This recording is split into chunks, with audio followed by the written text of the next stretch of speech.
Today's message from Reverend Christian Sorensen was recorded March 26, 2017, and it's titled, Using What Is as Your Spiritual Practice.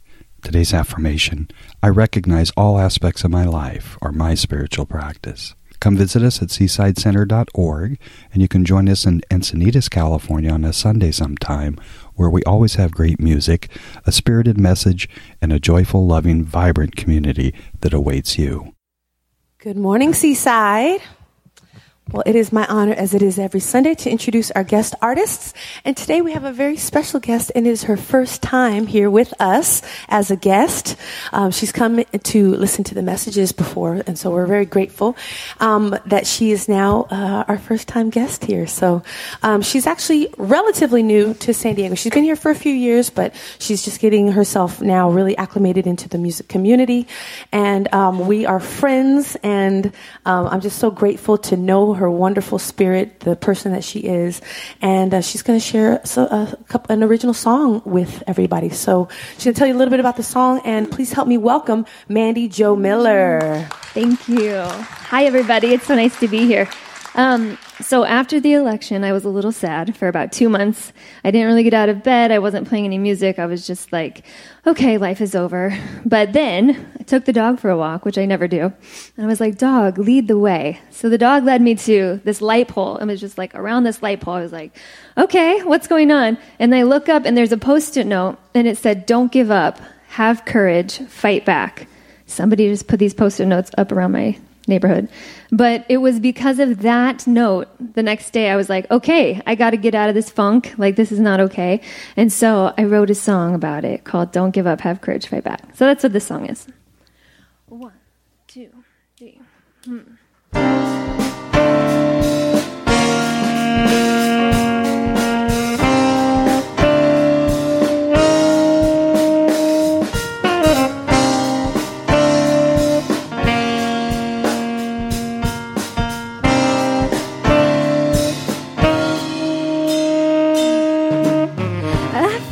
Strong today.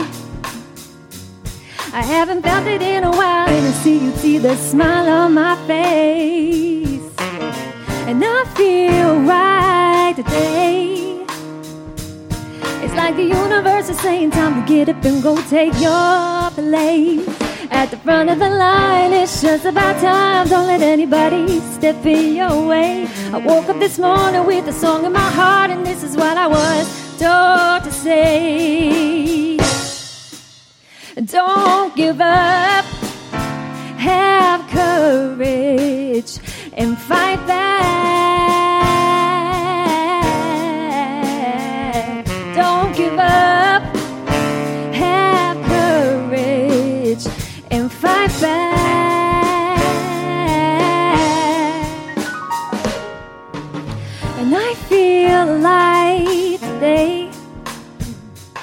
It doesn't happen every time, but today I'm feeling fine, no matter what comes my way. And I feel the love today. It's in the air that I breathe, the song that I sing, the music inside of me. So just jump in the line, it's just about time. Don't let anybody step in your way. If you're feeling low, you don't know where to go, you can just stand up and say, don't give up, have courage, and fight back.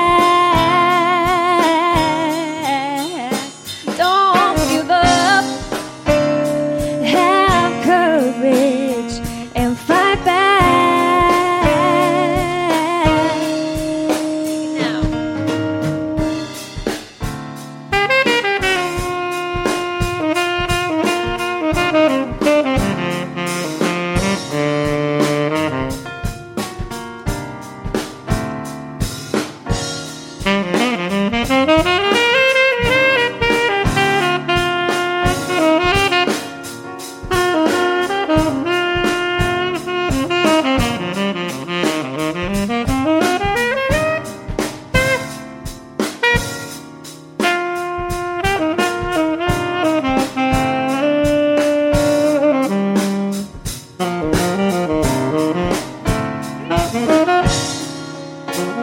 Oh, don't give up. Give it up. Have courage and fight back. Don't give up.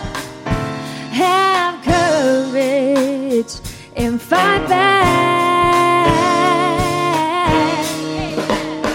Don't give up. Have courage and fight back. Fight back. Fight back. Don't give up. Have courage and fight back. Oh, don't give up. Have courage and fight back. Oh, don't give up. Have courage and fight back.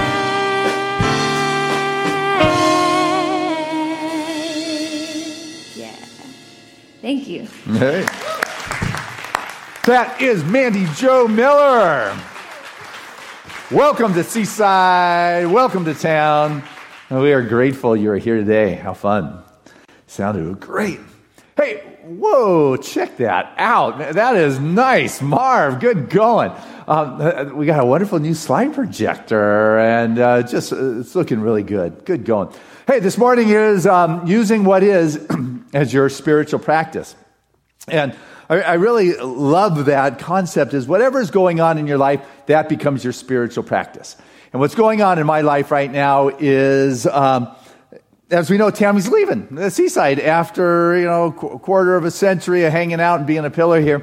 She's going. Got a couple of slides. You can show those, Marv. But I mean, for me, that's what's going on in my life. That's what's going on for Seaside. I mean, she has been my creative partner. I can remember in 1992 when she first arrived and was taking foundation class with Alice Bandy and just grasping these principles. And then by the mid-90s, she was on the board handling the finances here at Seaside and has had her hands on that for quite some time. And so her daughter, when she got here, was 8, her son was 8, and daughter Vanessa was 5. And Vanessa, I'm married with my dad at her wedding, and now Vanessa has grandkids. And I performed Reverend Tammy's wedding out on the beach with her husband, Reverend Rick. And so it's definitely a moment that's what's up in my life for sure. And so what I want us to get is what is up is our spiritual practice. And so we can allow the concern, if it's a concern, to grip us. And fear grips our minds sometimes. And when fear grips our mind, there isn't room for God. If our mind is consumed with the heavenly thoughts, what has to happen is we have got to find a way to find that quietude. We've got to be able, if you want to experience the spiritual liberation, what you've got to do is be able to take those human thoughts and concerns or the fears and push them aside so you can be a clear download for God to reveal what is next for you. And so people get ready for this fight and this battle. But as I take a look at some of the teachings of Jesus, I recognize that it wasn't really a battle for this guy when there was something that needed to be corrected. He stood at Lazarus' tomb and said, "Hey, Lazarus, come forth." I mean, there wasn't a fight there. There wasn't looking at the doctor's report. There was, "Lazarus, come on out." Jesus didn't fight when there was a healing going on. He just proclaimed the spiritual truth. Maybe the money changers. There was a little action going on there.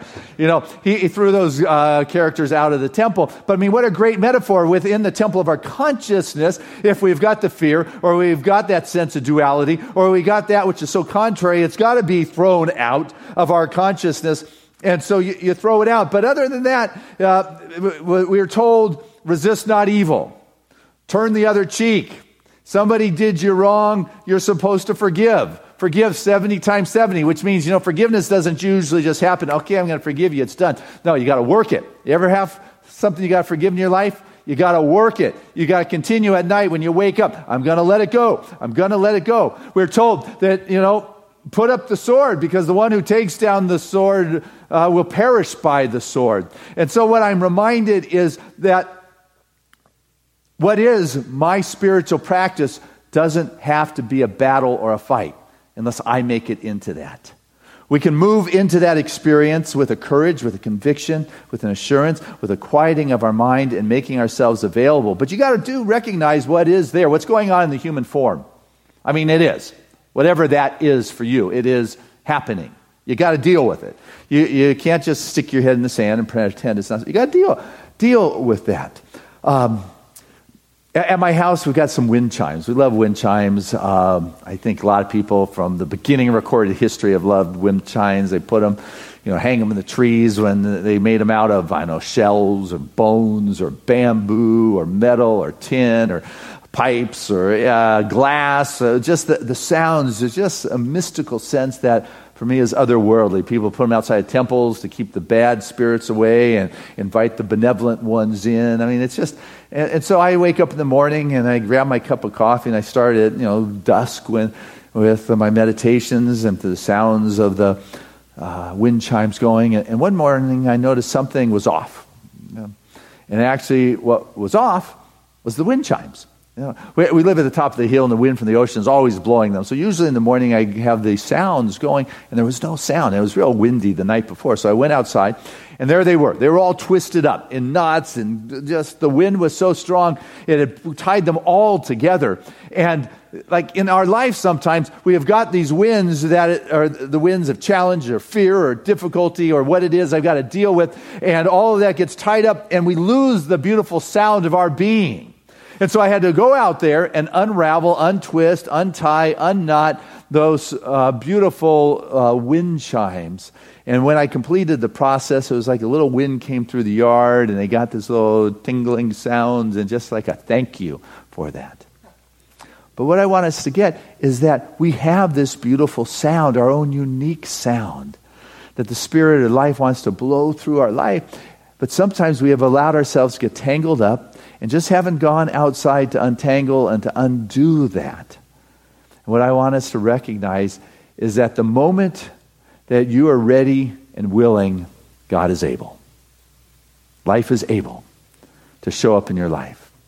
And so what does it take to get you to that place that you're willing to do that work without the stress, without the worry, without the battle? But I'm willing to do the work that is at hand. I'm willing to shift the vibration, the understanding. You've got it. You've got what it takes. I know you do. I mean, I was coming to the end of my toothpaste tube, and I am always amazed at how much I can still get out of an empty toothpaste tube. Imagine if we brought that kind of zest to life. I can do it. There's more in there to get out. Or in football, the 2-minute warning. They like march down the field and score. Why don't they play like that all the time? What I want us to understand is that we can notch it up anytime that we want. My book that, as I shared with you last week, won Best Book in the Spiritual category at the LA Book Festival. So fun to say that. And my class is starting on Tuesday night. I'd love for you to be part of that. I'm going to teach you or assist you to get to your mountaintop so you can have a greater perspective of your life. Going to be able to help you take a look at what is and recognize this is your spiritual practice, and that's actually a good thing when you have this observer consciousness or this witness consciousness. But anyway, I want to share with you that living from a higher vibration allows your entry into a new, non-sensual picture of possibilities. This mountaintop view alters the perception of what you see, which creates a domino effect, changing the shape of your world that you live in. There are as many opinions for the outpicturing experiences as there are frequency waves that are right here in this room right now where we're sitting. For the vantage point you're watching from, when you're in this high place, it can't be described. But you can live from it. You can create from it because you have been there and you know it and you feel it. So don't just pine for that. Imagine yourself and feel yourself already there at that mountaintop. And those lower vibrations just don't get to that place. Those lower vibrations don't have the capacity to understand the finer and the higher vibrations. Just like lower math doesn't understand higher math, and the heaviness of the needy can't comprehend the activity of the affluent, nor can the wealthy understand struggling over a grocery bill. There are many vibrational fields as an option for living, and at any time you, the observer, can move from one frequency to the next. And that is what I want to assist us to do, is to be able to change that dial and move to a different frequency so the vibration that is cast begins to come back in our life and reciprocate at that new level. And so when I have a challenge there, it is really a cry for a higher spiritual understanding. Nikola Tesla said, to understand the universe, think in terms of energy, frequency, and vibration. You got that? There's an energy, and there's a frequency, and then the vibration comes out, and life will match that in our life. So when you're facing something in your world, it's your call to stretch, to move to that mountaintop or that higher perspective, to have a grander perspective, not to get into the battle to fight, not to give up, but there's something inside of you that wants to come forth that is greater than that challenge. I used to love to quote, Coleman, oh boy, I won't quote her then, because it's great. Well, I'll take credit then. Gosh, I see Coleman, what? Oh man. Anyway, it was a great line. It'll come to me because I knew her. But anyway, she used to say, just a big woman. I mean, used to just say, it's time to stop telling God how big your problems are and start telling your problems how big your God is. See, that's what you want to do, is to bring forth that greater kind of knowledge and awareness. But what happens is that we're coming from a place that we have been that created the problem. Have you ever opened up, I don't know if you have, I have opened up my laptop in times, and my news feed comes up, and I read it, and it's like, but that was yesterday's news. I'm sure that was a couple days ago. And then I realized what happened is when I closed my laptop, it kind of just froze, and I never refreshed the browser. It's still operating or stuck on what last came through it.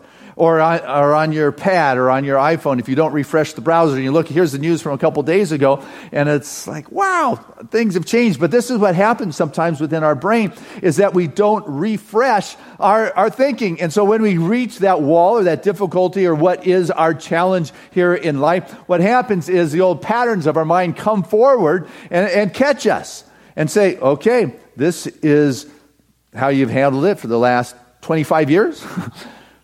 Maybe you want to refresh that browser. Maybe you want to come up with opening up to spirit. Maybe you want to let go of the grip of fear that has taken hold of your mind and your consciousness, because the brain will continue to feed you what it knows until something has changed there. You ever had like flashbacks of like you heard a song from like your first relationship, and it's like, boom, you hear it on the radio today, and it's like you're back there again. In the room with your partner, looking in their eyes, remembering the innocence and the love or the hurt or whatever that was. Or I had a dog by the name of Sage, and we kept his collar, and occasionally his collar somehow surfaces in our life or in our world or in our house. And I'll hold that green collar, and it's like, it's just vibrationally back there with my dog Sage, big old golden pushing up against me with his wet nose and his big brown eyes, and I can smell him, and I can just feel his vibrancy and his love. Or I got a coat from my dad, and it was this suede coat that he used to always wear, and I kept it. And I grabbed that coat sometimes, and it's like I'm instantly just think of my dad. He's back, and I can see his eyes twinkle and his boldness, and it's just amazing how these flashbacks will take us to that time. And they feel good in the reminiscing. But we also have flashbacks that don't feel so good sometimes. Like, you drive by a hospital and it brings back some memories of less than pleasant times, and it's like a physiological experience. Or you hear the name of someone that was not a pleasant experience in your life, and your insides still turn, and it's 10 years later or longer. See, what I want us to get or understand is that we have this old news feed in our minds sometimes, that is, when we open up the laptop or we open up the consciousness or we come up against this challenge or we come up into this person, what is fed to us is what was left on the screen when we stopped refreshing it. And all of a sudden, it's going into our life. It's as if you had a camera, and the camera takes a picture of what's out there. And the camera is like the subjective. It just catches whatever's out there. And you got a digital camera, and what happens a lot of times, not a lot, but people will just continue to take a picture of the same picture, or you hit repeat, and all of a sudden you get the same picture over and over and over and over. And that's what people are doing with their mind, is they keep going back to that old news, and so they got to deal with what is in their life that is just calling them to be greater than the problem or the challenge or the difficulty or the vision or the dream or whatever it is we're working on. And we go back and we continue to look back at that picture, and it's as if we're looking at doing life in reverse. We're thinking in reverse. We're going back to the old picture. We're going back to the old story. And we've got to deal with what is, but we're trying to deal with what is, with what created what is in our life. And so, you've got to be vulnerable enough. Vulnerability, we talked about that last week. I got to be vulnerable enough to stand before what is in my life as my spiritual practice, and not get into blame, not get into defense, and say, okay, I'm ready, Spirit, here for this divine download, and I'm willing to go with, if it's a challenge I'm working on in my life, I'm willing to be there for a while. I'm willing to be in that dark time and recognize, as we shared last week, really the 4 ways to get through that time is patience, for sure. I'm going to be patient with it. I'm going to do my spiritual practice consistently and constantly. I'm going to remember to love God no matter what, even if it's not looking like a positive experience in my life. And finally, I'm going to surrender to it.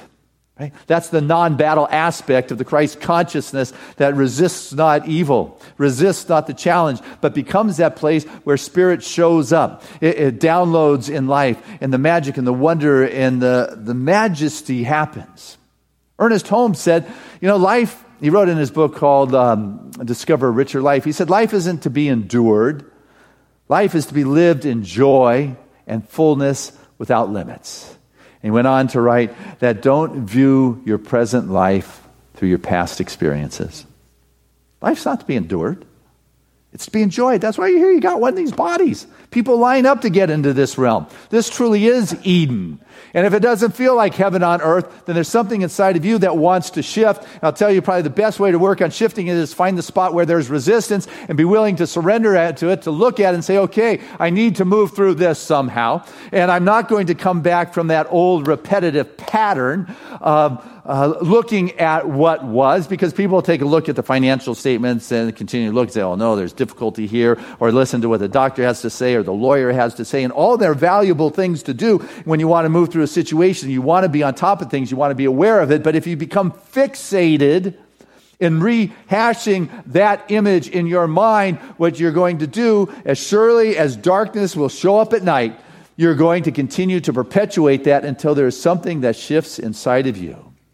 It's like repeating that. People are living so much in the past, and the majority of their time, it's as if they're thinking they would jump off their front porch and land on the roof.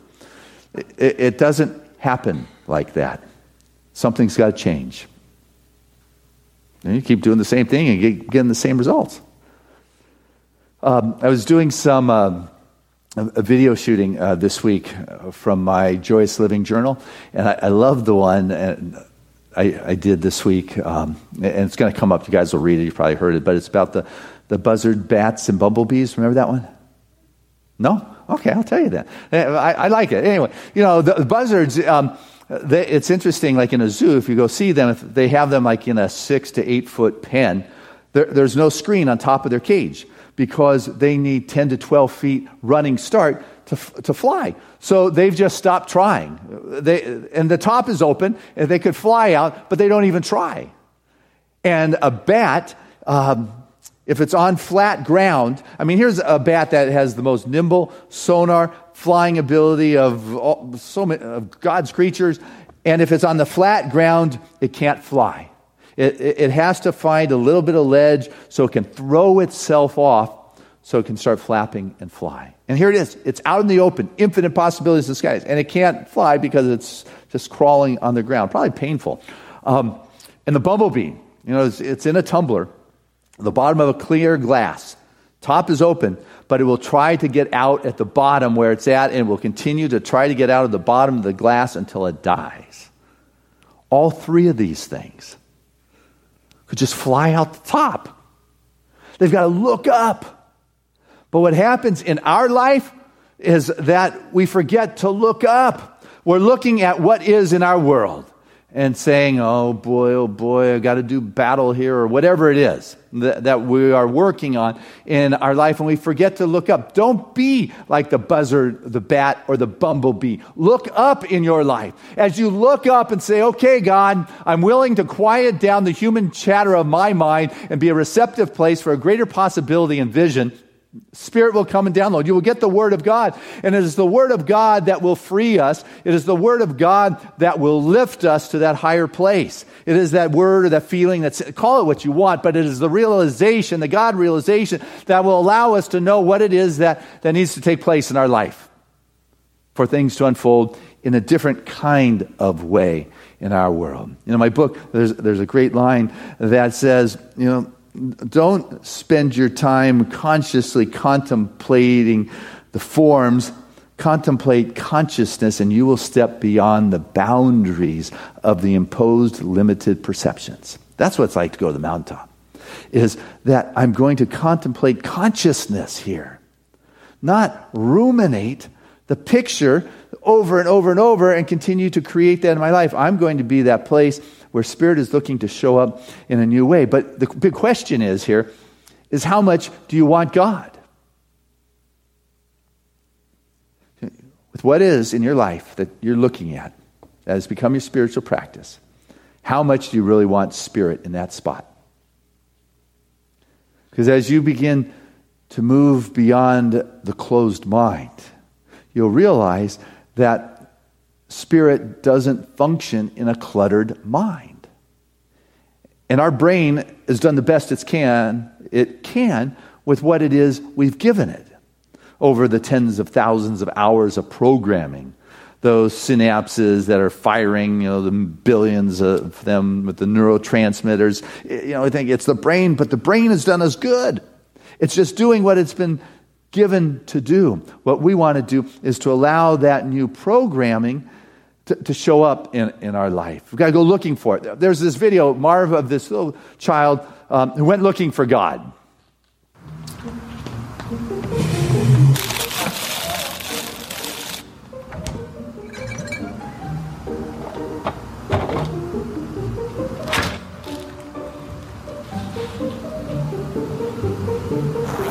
Now, where are you off to? I'm going to find God. Ah, I see. Well, dinner's at 6. Don't be late. Gonna go find God.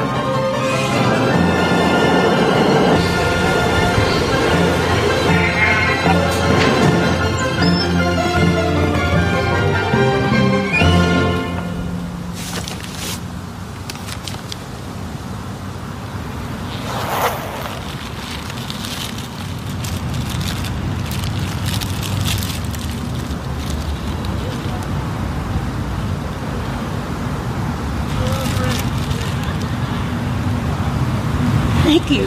You're welcome.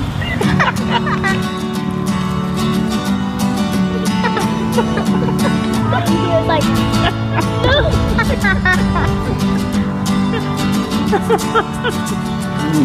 Here you go. Thank you. I love broccoli. Oh.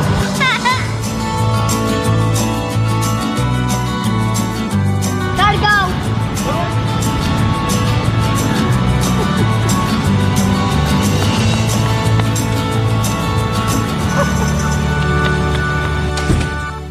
So did you find him?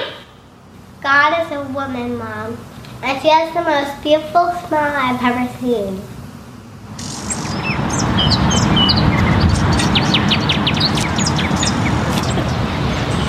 Why are you in such a good mood? I just ate Twinkies in the park with God. He's much younger than I expected.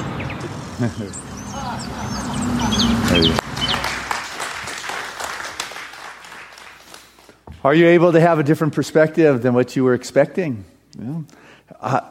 I got to just mention, our screen is fabulous. There was this is the first time I've seen a video run on it. Just showed up. Thank you, everyone who helped purchase the screen. We got the skylights measured for things coming in.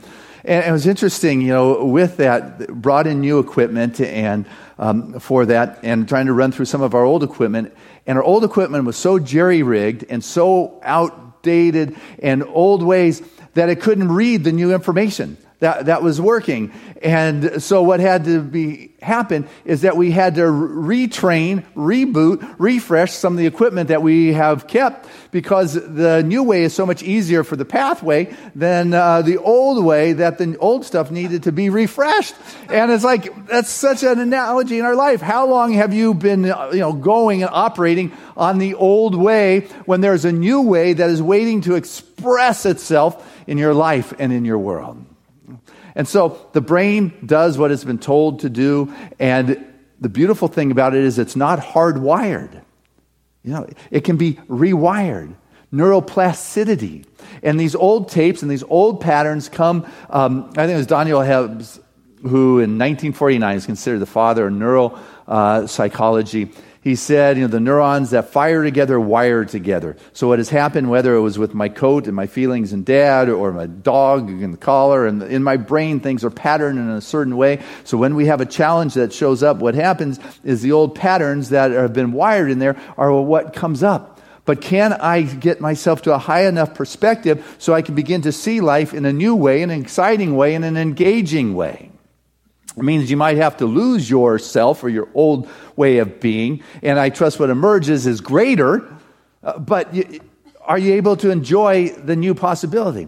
A wonderful story of Rose, it's told by a college student who on the first day of one of his classes in the college year, when the instructor told all the students to go stand up and meet somebody next to them that they don't know. Introduce yourself. And this kid, he stood up, he felt his gentle hand, and he turned around, and here was this little old lady smiling from ear to ear, just lit up with a sense of joy. And she said, "Hi, my name is Rose. I'm 87 years old, and may I give you a hug?" And he said, "Sure." And she just gave him a big old squeeze, and he just kind of giggled and said, "So, what young woman brings you to this place at such an innocent age?" And she jokingly said, "Well, I've come to college because I want to find a rich husband, get married, and have a couple kids." And he said, no, seriously. He said, "You know what? I always wanted a college education, and I've been working on it. I'm finally here, and I'm doing that." And so after class, they walked down the Union Student Building, and they shared a milkshake, and every day of class, they were like best friends. And Rose actually was like the icon of the campus, and she would show up finely dressed and just reveled in all the attention. And even at the football banquet, those big guys invited this little 87-year-old to come give the talk at the banquet. And she was coming up to the podium a little nervous, and she dropped all of her notes, all her 3x5 cards all over the ground. And she picked them up, kind of leaned into the microphone and said, "Hey, I'm sorry, I'm so embarrassed. I'm just a little bit jittery since I gave up beer for Lent. And, and the whiskey's killing me."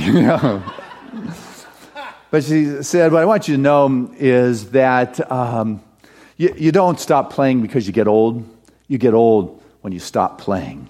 And there's 4 things I really want to leave you with, she said, is that every day you want to laugh and find humor in the day. Second one is you want to have a dream. Because if you don't have a dream, you're dead. And there are enough dead people walking around out there that they don't even realize that they're dead. And also that there is a big difference between growing old and growing up. Anyone can grow old. A 19-year-old doesn't get out of bed and is unproductive for a year, still going to turn 20. I'm 87. If I don't do anything for a year, I'm going to turn 88. There's no big effort to that. It's growing up is taking every change in your life and finding the opportunity in that. And the fourth was having no regrets. And I'll tell you, the older folks, she would say, is they don't have regrets really for the things that they did. The regrets are for the things that we didn't do. And those who are afraid of death are the ones that have regrets. And so in conclusion, she said, I want you all to memorize the lyrics to the song Rose, the Rose, live by that. And she went on to graduate at the end of that school year. And the interesting follow-up to that story is Rose died a week after she graduated, peacefully in her sleep, having fulfilled that dream that was in her heart and in her soul. And so what I get is that Spirit gives us this opportunity in life of whatever it is we're working on, whether it's a dream or whether it's a challenge. It is a call for prayer. It is a call for higher consciousness. It is a call to stop telling God how big the problems are. And Johnny Coleman was the woman who that was. And start telling our problems how big our God is. And when that happens, you begin to feel the love of Spirit inside of you. You know, Nita was talking about that unconditional love. It begins to seduce the heart. It begins to feel right. It's intoxicating. It is like a sense of ecstasy. And as you begin to surrender to that, this is the strange part, is that all of a sudden it just takes you and it will throw you against that wall or what is or whatever it is you're working on, and it's as if you're annihilated. It's like so totally contrary what the controlling mind wants. It's like your limbs are scattered around the universe, and it's in that moment of annihilation that the light comes back and you begin to be reassembled. You begin to resurrect. You begin to refresh, repattern in a new state of being, a frequency that allows you to step through that door, through that wall, to the other side, because you were willing to surrender to that space of Spirit, to a place you haven't gone yet, but there's something greater that you can come to know because it is truly in you already. And you're able to step through because you have chosen to use what is in your life. And for me, I've shared with you, it's Tammy leaving. And also my big spiritual practices these days is parenting. These are the things where Spirit is calling me to bring forth more that is within me beyond what it is I know is that I've done. What is it that's going on in your life that is saying this is what is, and this is the place for you to do your spiritual practices, to practice the presence of God over the fear. Because we've been taught to live by fear from a kid going to school, fear to fail. Hey, you cross the street, you'll get hit by a car. Fear in the medical field, if you don't do this, you're going to die. Fear in politics, my goodness, we know what's going on there. You know, it's just, the fear seems to be the prevalent thing. And what I want us to get is to find that intoxicating love that is inside of our being, that which is the total ecstasy of Spirit that is wanting to move us through whatever it is that we're choosing to call forth a greater expression of Spirit into our life. Find that place and move through it, and you will experience a joy and ecstasy and a deep conviction that Spirit expresses at you. Always. God bless you. I love you.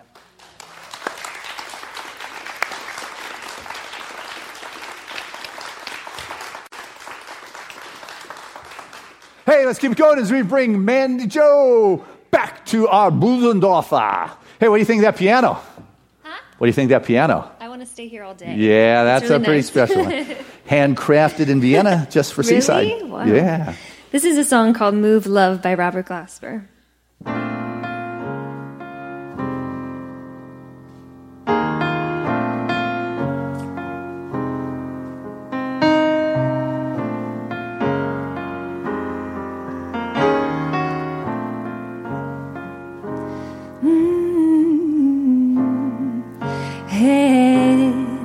Back to the beginning of time.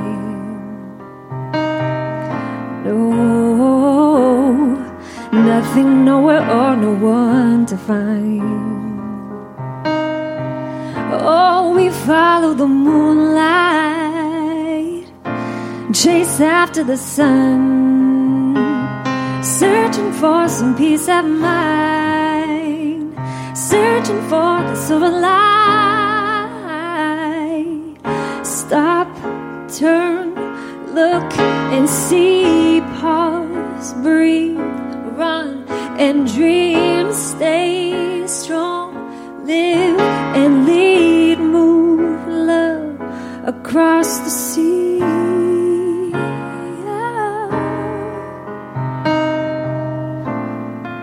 Move love, head back to the beginning of time.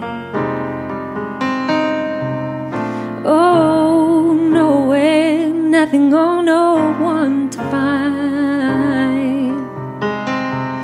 Oh, we follow the moonlight, chase after the sun,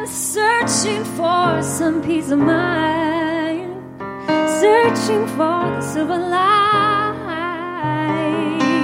Stop, turn, look and see, pause, breathe, run and dream, stay strong, live and lead, move love across the sea.